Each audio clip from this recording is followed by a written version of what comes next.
Este es nuestro tercer encuentro, un amor que no se rinde. Es que no se trata de un amor humano, ¿no? El amor humano siempre hiere, lastima y se rinde rápido.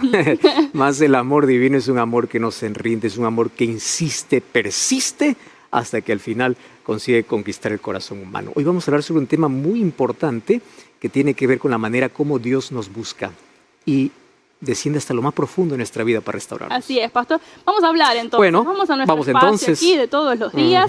Ya vamos a empezar a hablar entonces de este tema, de este amor que no se rinde, así como lo decía. Y pastor, es posible que muchas personas que quizás nos están mirando del otro lado se están sintiendo impactadas, ¿verdad?, por la fuerza de este amor que estamos viendo en estos días. Y quizás hay alguna pregunta que comienza a surgir. Pastor, ¿qué puedo hacer con este deseo quizás de compartir, de mostrarles a otros lo que es este amor? ¿Qué significa? ¿Será que Dios puede ayudarme o capacitarme para que yo pueda reflejar a otros sobre este amor? ¿Quizá hubo alguna experiencia en su vida que nos pueda contar acerca de esto? Sí, Melanie. Uno de los errores que puede cometer el cristianismo es hablar de algo que no experimentó. Jesús nos dejó como misión de poder hablar sobre su amor. Pero ¿qué amor? Aquel que primero conquistó nuestro corazón. Así es. Entonces, repasar nuestra historia nos ayuda a recordar hasta dónde Dios nos buscó, descendió y nos ayudó. Y eso es lo que puede hacer con todas las personas. Te cuento de manera breve. Te conté en el primer día que crecí, digamos, solo. Sin embargo, Dios preparó personas especiales en mi vida y hasta animales especiales en mi vida. Y te voy a contar así. Voy a comenzar por las personas especiales. Cuando tuve 8 o 9 años y llegó al lugar donde yo estaba, fuera de la ciudad, un pastor que inspiró mucho mi vida, junto a su esposa. Pastor Segundo Azu Salazar, junto a su esposa Ana Ramos. Ella me incentivó desde el primer momento a poder predicar.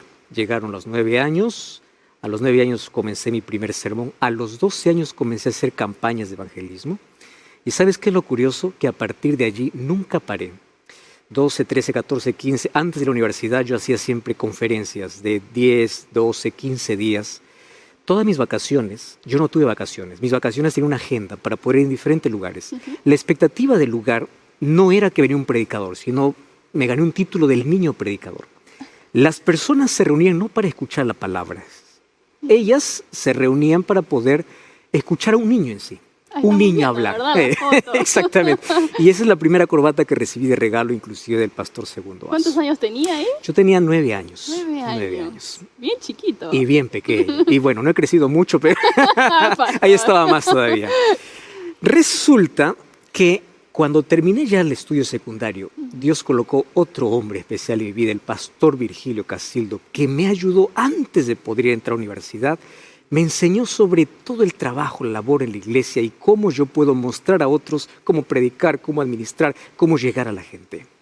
Pero también te dije que preparó animales especiales. Eso es lo que quería saber. Cuando yo tenía 8 años, yo tenía un perrito que lo adopté como mi hermano. Se llamaba Bobby Flores Vidarte. Ah, apellido y todo. Con todo apellido. Dios lo preparó ese para mí.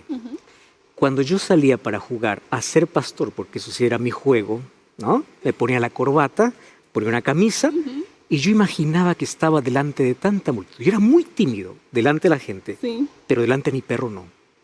Entonces, ¿qué hacía? Yo abría la Biblia y en mi juego de niño yo explicaba a mi perro. Si mi perro levantaba la oreja, estaba interesante. Agachaba la oreja, yo tenía que esforzarme un poquito mejor para hablar las cosas diferentes. Yo imaginaba siempre. Dios lo preparó ese animal para mí, porque me escuchaba todo lo que yo hablaba. Yo lo sentía que era así, y fue preparado por Dios. Entre esos juegos, tú no vas a creer, Melanie, que un día fuimos a un canal y yo le dije a mi perro, mira Bobby, tú ya sabes todo lo que yo te he explicado, así que ahora te voy a bautizar. Y bauticé a mi perro. ¿Bautizaste a Bobby? Bauticé a Bobby. Yo no creo en la salvación de animales, pero fue una experiencia marcante en mi vida. Porque a partir de allí yo decidí una cosa. Pasar a las personas la experiencia que yo vivo con Cristo. Y de eso se trata. El amor que no desiste primero es hasta dónde Dios te lleva, te alcanza, de dónde Dios te saca. Mi vida tiene episodios, historias donde yo ahora veo y digo, es increíble que Dios me haya buscado de allá, sacado de allá, traído hasta aquí. Y cuando yo eso explico a las personas, le digo, mira, mientras más temprano tú te entregas a Cristo, más cosas Dios puede hacer en tu vida. Ese es el amor que sigue, que siempre insiste y nunca desiste. Un amor que cambia para siempre la vida. Así es, pastor. Y como tú lo decías, ¿verdad? Todos tenemos las experiencias, todos tenemos quizá que salir de algún lugar, ¿verdad? Y ese es el momento. Hoy tenemos un momento para que usted pueda contarnos, ¿verdad? Un poco más acerca de este amor. Y vamos a ver, ¿verdad?, cuál es el mensaje que Dios tiene para nosotros. Gracias, Melanie. Gracias una vez más a ti por estar allí sintonizando el programa. Qué bueno que puedas estar allí detrás de esta fría pantalla. Pero gracias a Dios porque la tecnología nos permite, a través de los medios de comunicación, de las redes sociales, del internet, poder acortar cientos de kilómetros, poder llegar hasta tu casa, hasta tu cuarto. Hay muchos que están en hospitales, algunos están en la cárcel, otros están pasando por momentos críticos. Y aquí cruzamos todas las fronteras y hay un interés que nos une. Y el interés que durante toda esta serie estamos conociendo más de cerca a Jesús y acercándonos a la cruz. Hoy quiero hablarte acerca de un Dios que no desiste, de un Dios que insiste a pesar de tu resistencia. Y sabes, yo quiero decirte que Él hará todo lo posible para salvarte. Si un día tú te pierdes, es porque tantas oportunidades desperdiciaste. Yo considero que el amor de Cristo tiene 3 Is. Es incomparable, no hay manera de comparar con nada. Es inmedible, es inefable, o sea, es inexplicable. Ese es el amor que Dios tiene para ti. Tú eres el amor eterno de Dios. No mendigues amor, no sufras por decepción porque alguien te dijo que tú no tenías un valor elevado. Nadie vale menos que la sangre de Cristo y tú eres el amor eterno de Dios. Cuando yo era niño, yo leía la historia de la crucifixión de Cristo, específicamente el papel que cada discípulo y todos aquellos que entraban en escena estuvieron allí presentes. Y yo decía así, oh, qué horror. ¿Cómo pudo haber existido un discípulo traicionero? ¿Cómo pudo haber existido amigos que abandonan? ¿Cómo pudieron haber existido personas crueles, insensibles? Y para mí, en mi mente, es que ellos merecían morir, porque ellos eran lo peor. Sin embargo, cuando yo fui creciendo, entendí que esos personajes apenas representaban mis actitudes. Simplemente, porque yo continúo haciendo lo mismo. ¿Cuántas veces yo me puse en lugar de Pedro, porque negué como Pedro? ¿Cuántas veces como Judas traicioné y vendí a mi maestro por miserables momentos donde uno cambia lo eterno por lo pasajero? A partir de allí, mi oración es, Señor, yo soy como Pedro, yo soy como Judas, yo soy como Herodes, yo soy como Pilato, yo soy como aquel que levantó el martillo y te clavó. Ten misericordia de mí.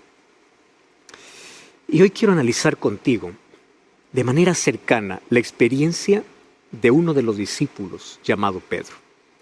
Sabes que Pedro es admirable y Pedro amaba a Jesús.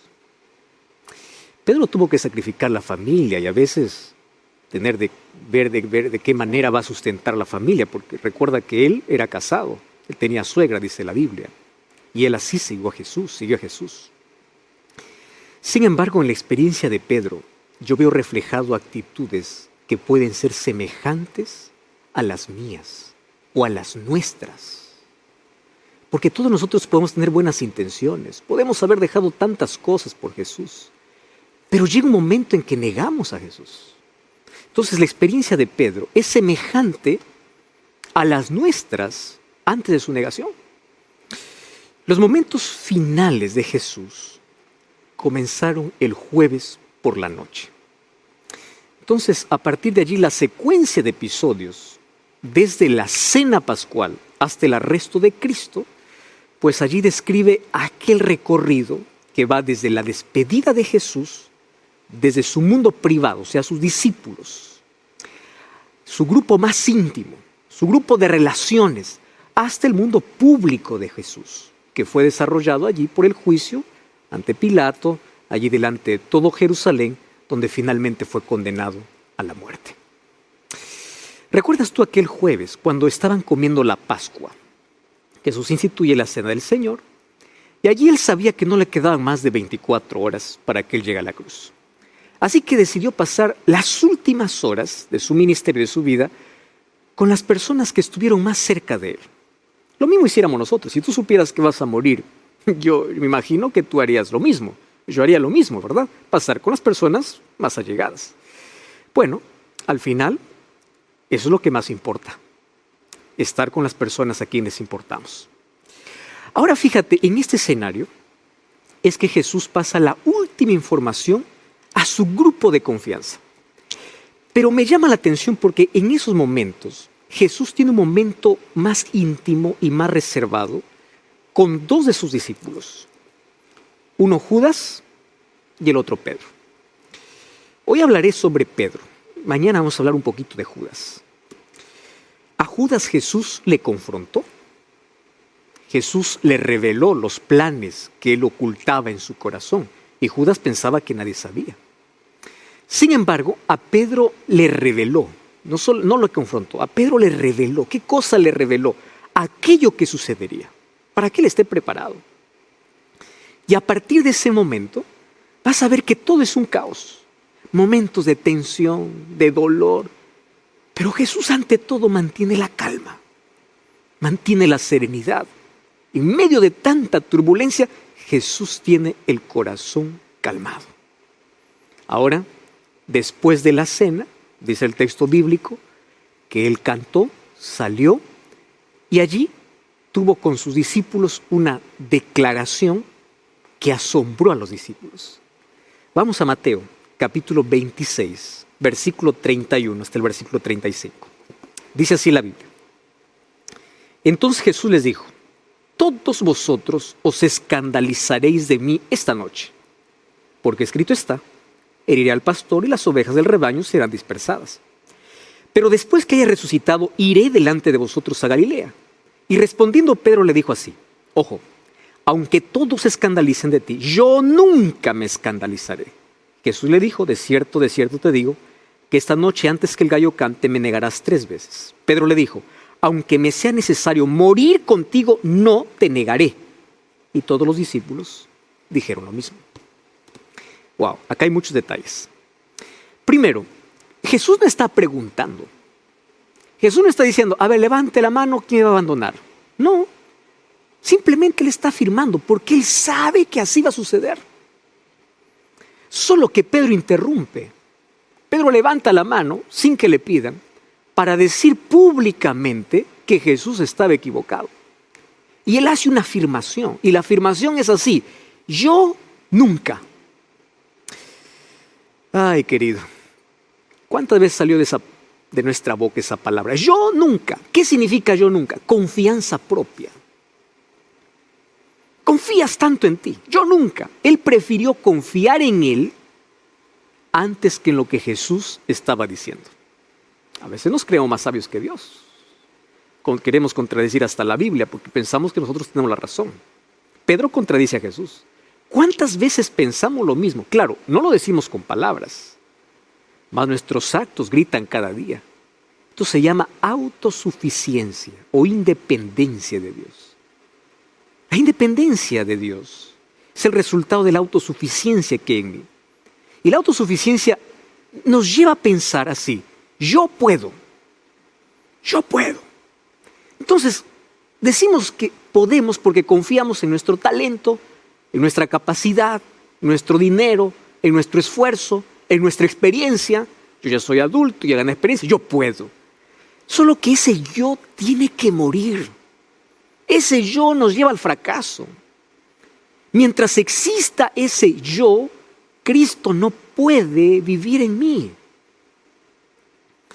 Mientras no entendamos lo que Jesús dijo: sin mí nada podéis hacer.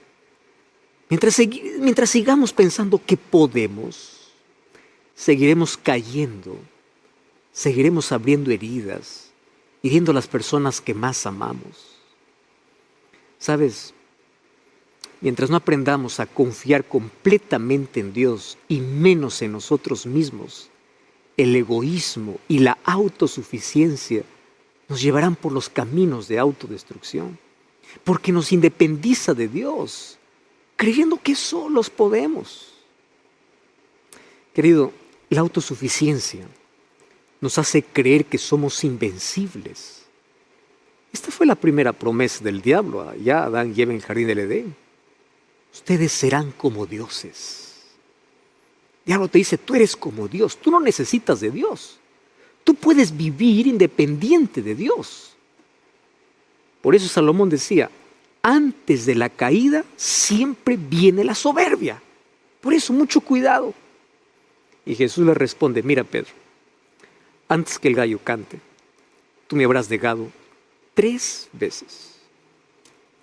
Luego de esa conversa, Jesús se dirige al Getsemaní. Y él sabe que las horas más oscuras que están por venir no es porque llegó la noche, sino porque llegó la hora de ofrecerse en favor de la humanidad. Y quiero que tú me acompañes. Vamos hasta Jerusalén. Jesús camina de manera tranquila mientras la luna llena iluminaba el camino. Era primavera, el camino estaba lleno de flores y de fragancia. Y Jesús separa a 3 de sus discípulos y los lleva a un lugar más íntimo, porque quiere que le acompañen a orar. De los 2.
Elige 3.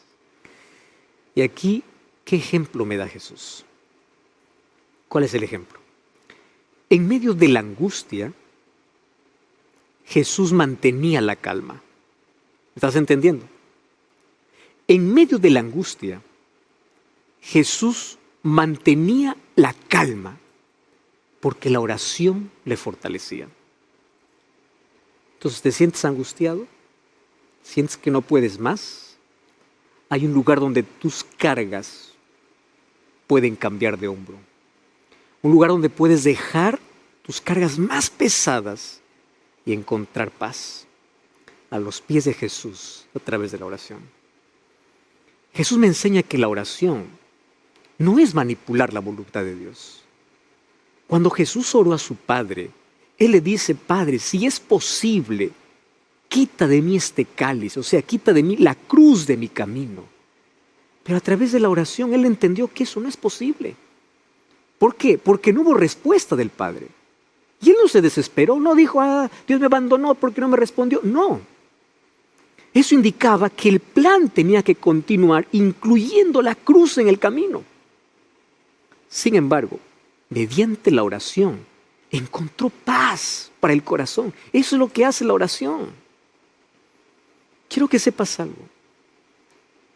A veces cuando oras solo encontrarás el silencio de Dios. No tendrás respuestas. Pero nadie que va a los pies de Cristo regresa sin paz. Siempre tendrás paz. A veces Dios no quitará la cruz de tu camino. A veces Dios no quitará la montaña de dificultades, mas te dará fuerza para escalarla. A veces no quitará el cáncer que tienes, pero llenará tu corazón de esperanza y de paz mediante sus promesas. Entonces Jesús allí hace un pedido a sus amigos y les dice, por favor, oren conmigo. Un pedido muy simple. Sin embargo, mientras Jesús oraba, ¿qué cosa dice el texto? Que Pedro y sus compañeros estaban durmiendo.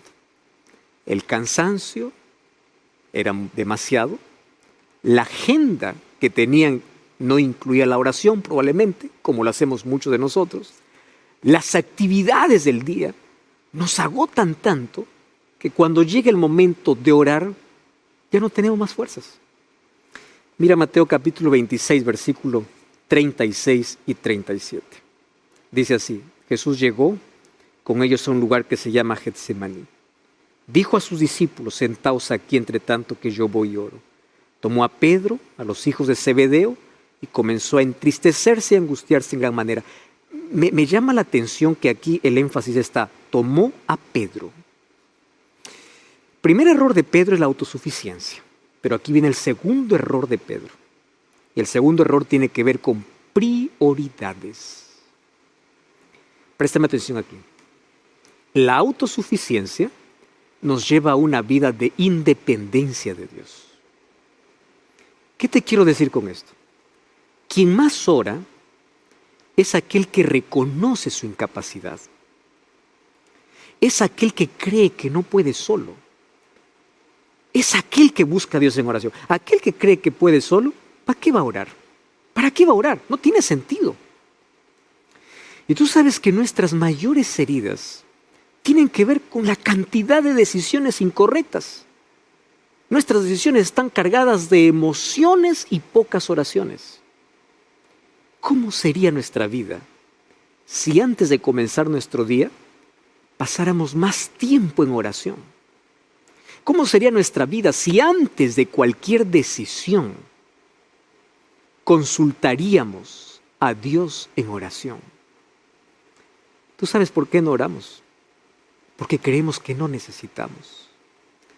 No está en nuestras prioridades. Porque para aquello que queremos, escúchame bien, siempre habrá tiempo. Para aquello que no queremos, siempre habrá una excusa. ¿Estás entendiendo? Aquello que quieres, siempre hay tiempo. Aquello que no quieres, siempre una excusa. ¿Sabes que el diablo solo tiene una preocupación? Mantenernos tan ocupados que no tengamos tiempo para orar. Inclusive podemos estar ocupados haciendo cosas buenas, pero estamos desconectados de la fuente de poder. Nosotros tenemos que entender que sin la oración somos frágiles, caemos rápido, cedemos ante la tentación. Tú sabes que sin oración fracasamos. Y fracasamos siempre porque vivimos desconectados de Dios.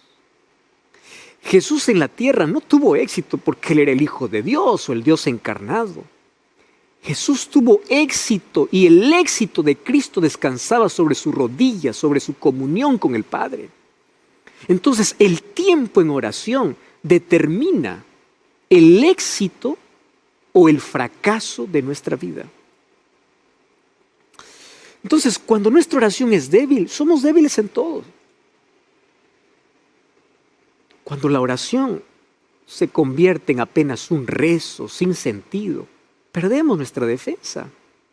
Satanás se ríe de alguien que quiere enfrentar la vida sin estar aferrado a Dios, sin comunión con Dios. Él sabe que persona que deja de orar acaba negando a su Salvador como Pedro. Hay un texto lindo que dice, las mayores victorias del cristiano no son los que se ganan mediante el talento y la educación.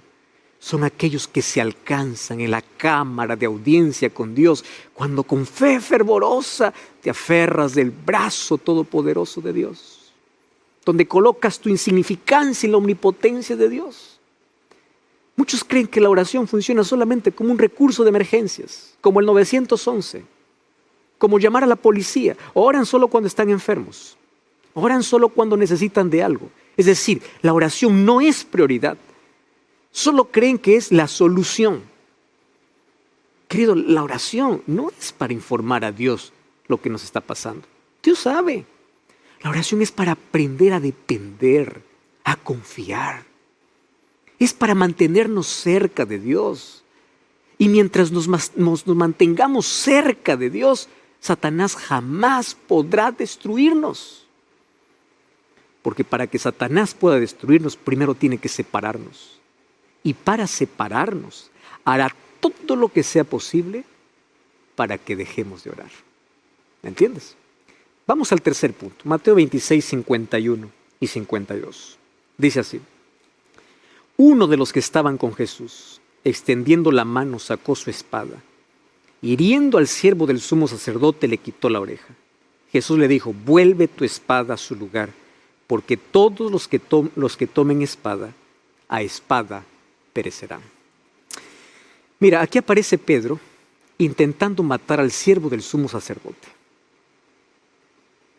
Felizmente, que en lugar de cortar el cuello solamente consiguió cortar la oreja.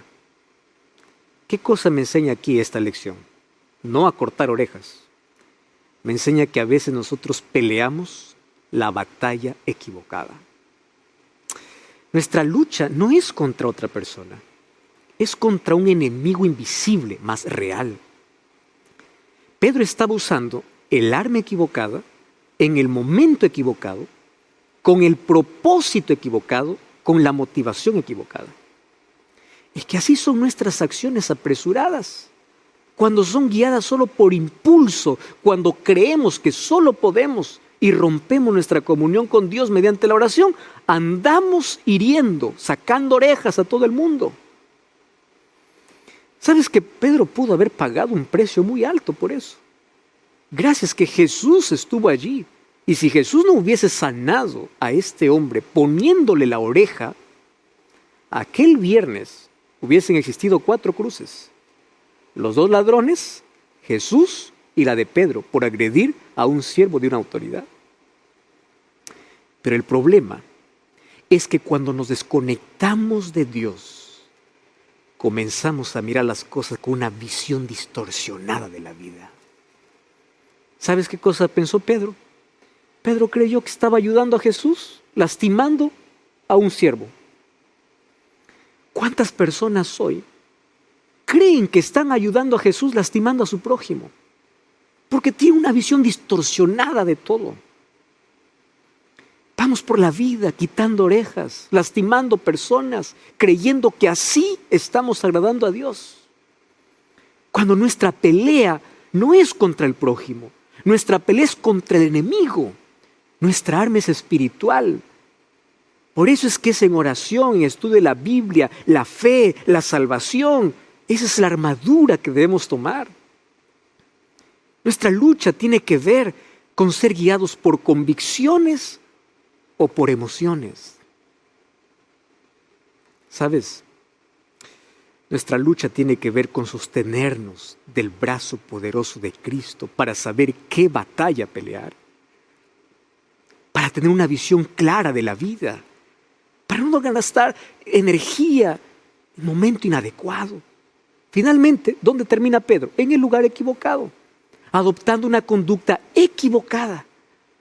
¿Sabes que negar a Jesús no fue el comienzo? Fue el fin de un conjunto de acciones equivocadas. ¿Sabes que Pedro, antes de entrar al círculo equivocado, es interesante lo que dice allí Lucas capítulo 26, versículo 58, que Pedro comenzó a seguir a Jesús de lejos. O sea, ya no estaba más cerca de Jesús. Es que quien se separa de Jesús siempre va a terminar al lado de aquellos que le van a provocar negar a Jesús. Dime con quién andas, te diré quién eres, dice el refrán popular.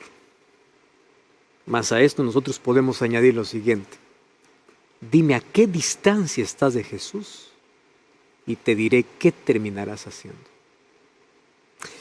Por eso David escribió en Salmos capítulo 1, versículo 1, bienaventurado el varón que no anduvo en consejo de malos. Recuerda ese texto. Aquel que no estuvo en camino de pecadores, ni en silla de escarnecedores se ha sentado. Feliz es aquel que no se junta con los burladores.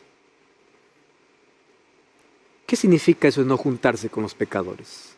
¿Significa que yo no debo tener amigos que no son creyentes? No, mucho cuidado. Eso no significa.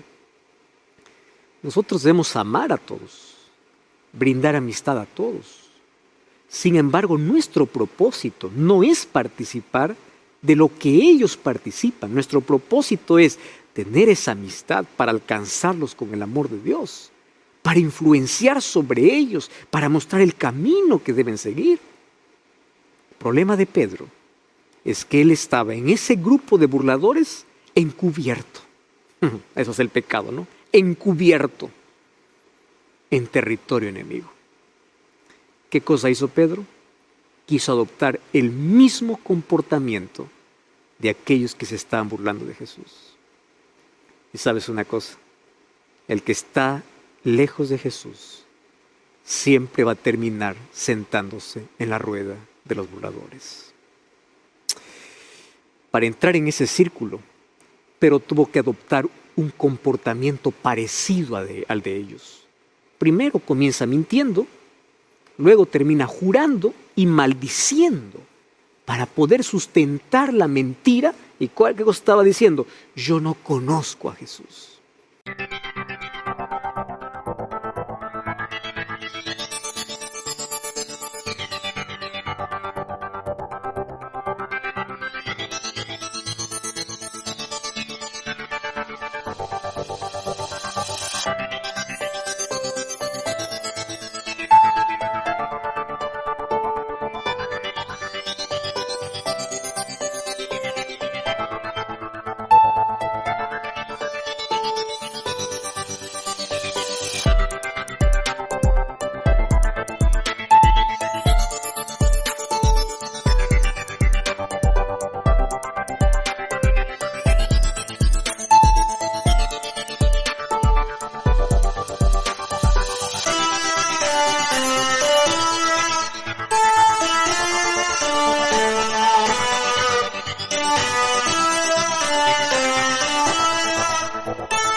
En ese momento vemos a Pedro abandonando la verdad y siendo guiado por la mentira.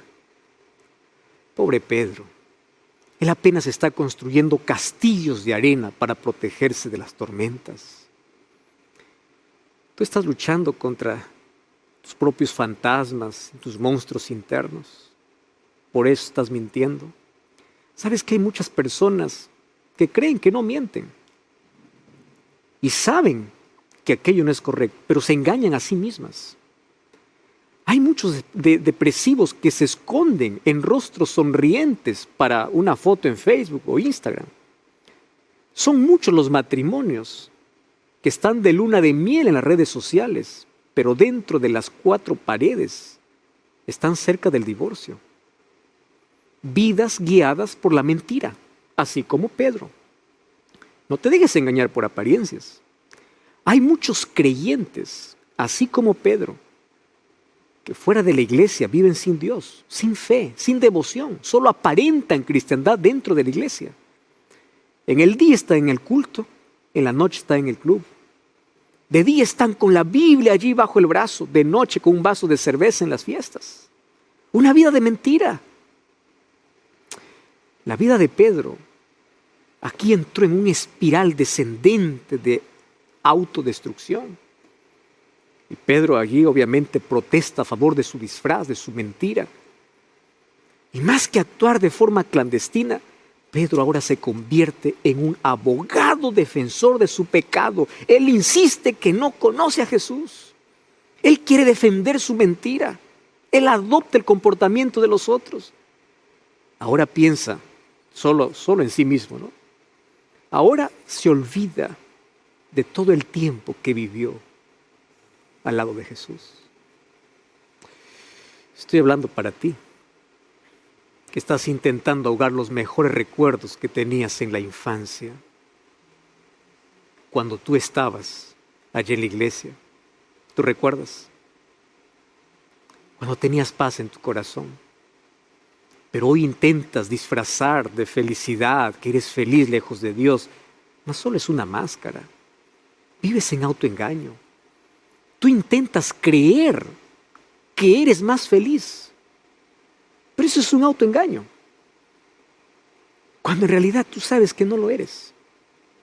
Quieres mostrar a todos que es mejor ahora tu vida de libertad, llena de luces, de bebidas, de placer. Mas cuando llega la noche en la más completa soledad, en medio del silencio y la oscuridad, te sientes que te carcome el vacío en tu vida. Negaste tu fe, negaste a Jesús.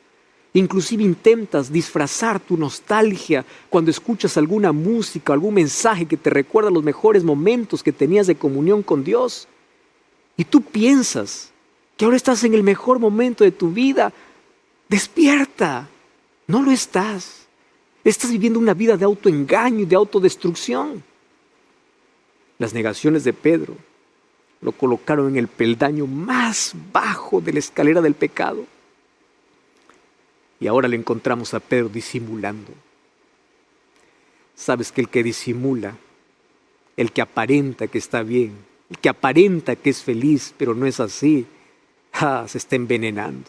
Porque el disimulo es el dulce veneno que embrutece y embriaga a aquellos que les gusta vivir en mentira. Ahora conocemos al verdadero Pedro. No era aquel valiente que decía yo iré contigo hasta el final. Era un cobarde. Fingía valentía solo para impresionar, mas en el fondo moría de miedo. ¿Cuánto de tu vida es como la de Pedro? Mas Pedro, en medio de todas sus mentiras, dijo algo real y es: no conozco a Jesús. En realidad, él aún no conocía bien a Jesús. Lo había seguido, lo había escuchado sus sermones, estuvo caminando con él, vio sus milagros, estuvo más de 3 años. Más aún no conocía a Jesús como Jesús le conocía a él. Mas Cristo nos conoce y nos ama.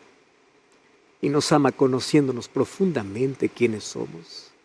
Yo te pregunto, si la gente conociera quién eres de verdad, ¿te amaría?